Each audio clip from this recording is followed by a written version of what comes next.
Hello students, आप सभी का स्वागत है आशीष एडोजोन चैनल पर। तो चलिए आज आपका 17 जून को एच पी जेबीटी का जो एंट्रेंस एग्ज़ाम हुआ है, तो उसकी जो एक्सपेक्टेड कट ऑफ रहने वाली है वो हम अभी डिस्कस करेंगे कि कितनी आपकी कट ऑफ रह सकती है। बट उससे पहले, कट ऑफ निकालने से पहले ना, हमें देखना होता है कि जो एग्ज़ाम का डिफ़िकल्टी लेवल है वो कैसा था। कि आपका एग्ज़ाम काफ़ी ज़्यादा ईजी था, या फिर मॉडरेट था, या फिर आपका जो एग्ज़ाम था वो काफ़ी ज़्यादा डिफिकल्ट था। ठीक है, तो ये सारी चीज़ें हमको देखनी होती है, फिर उसके हिसाब से ही कट ऑफ आपके फाइनल की जाती है। फाइन, तो चलिए डिस्कस करते हैं। आपके सबसे पहले तो ये देख लेते हैं जो आपके सेक्शन थे, कहाँ से कैसे क्वेश्चन आए थे, और जो फोकस एरिया था वो क्या था, और उनका डिफिकल्टी लेवल कैसा था। फाइन, तभी हम इजीली एनालाइज कर पाएंगे कि जो कट ऑफ है वो आपकी कैसे रहने वाली है। फाइन, तो अगर हम बात करें आपके हिंदी की, तो हिंदी में अगर हम देखें तो बेसिक ग्रामर था, आपके idioms and synonyms and antonyms थे। और तो वो जो आपके ग्रामर था, ग्रामर पोर्शन ही ज़्यादातर आपका कवर करने को देखने को मिलेगा। आपकी जो हिंदी वाला पोर्शन है, इंग्लिश वाला पोर्शन है, तो वो आपका ईजी से मॉडरेट लेवल का था। तो वो आपके, अगर हम बात करें इंग्लिश की, तो इंग्लिश में भी कुछ ऐसा ही था कि जो आपका पोर्शन था वो ईजी टू मॉडरेट लेवल का था। ना तो बहुत ज़्यादा डिफिकल्ट नहीं था, मतलब पेपर ठीक ठाक था, इतना भी मुश्किल नहीं था। फाइन, तो अगर हम बात करें मैथ्स की, तो उसमें आपके अर्थमेटिक, ज्योमेट्री और प्रोबेबिलिटी ये सारी चीज़ें पूछी गई थी। तो ये ईजी मैथ तो नहीं, बट हाँ मॉडरेट लेवल तक आप ये लिख सकते हैं। तो सभी बच्चों के लिए ये आपके मॉडरेट लेवल तक रहा। अगर हम बात करें जनरल अवेयरनेस की, तो इसमें आपके हिमाचल प्रदेश का स्टैटिक जीके पूछा गया था। और आपके 2026 के जो करंट अफेयर्स है, करंट अफेयर्स से काफ़ी क्वेश्चन थे, और वो काफ़ी ज़्यादा प्रिसाइज आपको पूछे गए थे, जैसे बुक का नाम पूछा गया था। तो ये सारी चीज़ें, तो ये भी आपके मॉडरेट लेवल पर ही हम इसको लेंगे, क्योंकि एग्जैक्ट इन्फॉर्मेशन आपसे पूछी गई है। फाइन, तो ओवरऑल अगर हम बात करें, तो ओवरऑल जो आपका पेपर था वो आपका मॉडरेट लेवल का रहा है। ठीक है, तो अगर हम बात करें आपके क्वेश्चंस की, तो क्वेश्चन को ब्रेक डाउन करते हैं। तो आपके जो हिंदी के फर्स्ट क्वेश्चन 15 थे, वो तो आपके 60% मतलब ईजी क्वेश्चन थे, इतने मुश्किल नहीं थे। डिफ़िकल्टी का लेवल यहाँ देखिए आप, तो डिफ़िकल्टी का लेवल आप हर सेक्शन में देखेंगे मैथ को छोड़ के, तो वो काफ़ी ज़्यादा कम है। मतलब दो क्वेश्चन है, यहाँ पर 3 क्वेश्चन है। ठीक है, यहाँ 5 क्वेश्चन है। तो ये डिफ़िकल्टी का लेवल था। बट ओवरऑल अगर हम बात करें, तो आपके ईजी से मॉडरेट लेवल तक आपको ये क्वेश्चन पेपर देखने को मिलेगा। ज़्यादातर क्वेश्चन आपके ईजी टू मॉडरेट लेवल तक थे। ठीक है, तो आगे चलते हैं। तो अगर हम बात करें previous years H P JBT का जो पेपर रहा है, उसमें भी अगर हम बात करें, इस बार थोड़ा सा चेंज ये देखने को मिला आपके।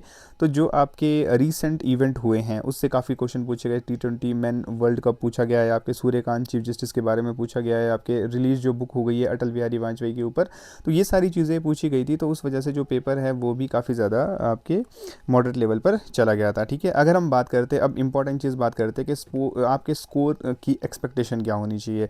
तो अगर आप 70 से 76 तक स्कोर करते तो आपका काफ़ी अच्छा स्कोर है। बट अगर आप 77 या इससे प्लस स्कोर करते तो आपका काफ़ी सेफ स्कोर रहता है। तो अगर आप 80 प्लस चले जाते हैं, तो इसका मतलब है कि आपका सिलेक्शन होना काफ़ी ज़्यादा, मतलब आपका सिलेक्शन होना पक्का है। ठीक है, तो अगर आप 80 प्लस चले जाते हैं, तो अब एक्सपेक्टेड कट ऑफ की बात करते हैं, जिसके लिए हमने ये आपके वीडियो बनाया है। तो जो आपकी कट ऑफ रहने वाली है, तो कट ऑफ की बात करें तो देखिए ये ऊपर नीचे भी हो सकता है, it completely depend upon the exam.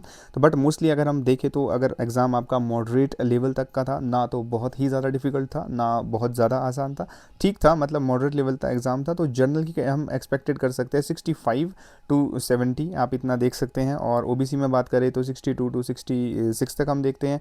EWS में हम 61 टू 65 देख सकते हैं, और एससी एसटी में हम 58 और 56 लास्ट देख सकते हैं। और इसके अलावा अगर हम बात करें आपके बीपीएल, अगर कोई कैटेगरी से बिलोंग करता है, तो बीपीएल ऑल कैटेगरी में बिलोंग करता है, तो 53 से 57। और अगर एक्स सर्विसमैन स्पोर्ट का कोटा है कोई, तो 40 to 51, and physically handicraft 43 to handicap, और 43 टू 49। तो ये कुछ आप देख सकते हैं कट ऑफ।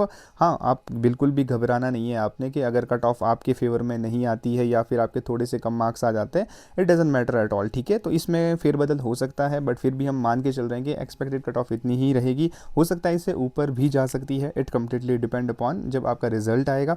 बट फिर भी आप ये मान के चल सकते हैं। तो आगे चलते हैं। तो जो रीज़न है वो कट ऑफ कम या ज़्यादा क्यों हो सकती है, because of the current affair का वेटेज आप देखेंगे, तो एग्जैक्ट स्टैटिक इन्फॉर्मेशन पूछी गई है, एग्जैक्ट डेट पूछी गई है, रिसेंट 2026 अपॉइंटमेंट्स पूछी गई। तो हो जाता है कभी कभी आपके बहुत सारी चीज़ें याद नहीं रह पाती है। और मैथ में थोड़ा कैलकुलेटिव नेचर था, बहुत ज़्यादा डिफिकल्ट नहीं था, आसान था। और अगर हम बात करें आपके हाई स्कोरिंग लैंग्वेज, मोस्टली ये चीज़ें डिपेंड करती हैं आपके कट ऑफ हिंदी और इंग्लिश ग्रामर में। जिसने हिंदी और इंग्लिश में अच्छा स्कोर कर दिया, तो वो आपके मार्क्स लेकर ही जाएगा। ठीक है, क्योंकि आपके देखो जनरल नॉलेज के इतने डिफिकल्ट क्वेश्चन नहीं थे, आसान थे, इतने मुश्किल भी नहीं थे।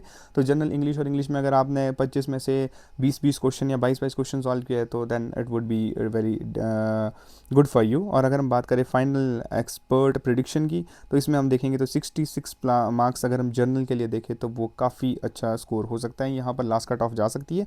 तो ये कुछ कट ऑफ के बारे में था, तो आप इस चीज़ का ध्यान रखें। बाकी good luck for your further studies, आप आगे ध्यान दीजिए। अब जो हो चुका है वो जा चुका है, तो अब हमें आगे फ्यूचर की तरफ ध्यान देना है, घबराना नहीं है। अब कईयों का हो सकता है काफ़ी ज़्यादा अच्छा ना गया हो एग्ज़ाम, ठीक है, तो इसके लिए आपको ज़्यादा सोचना नहीं है, you have to just keep moving, आपको आगे चलते रहना है। आगे जो एग्ज़ाम्स आएंगे उसकी तैयारी कीजिए, ठीक है।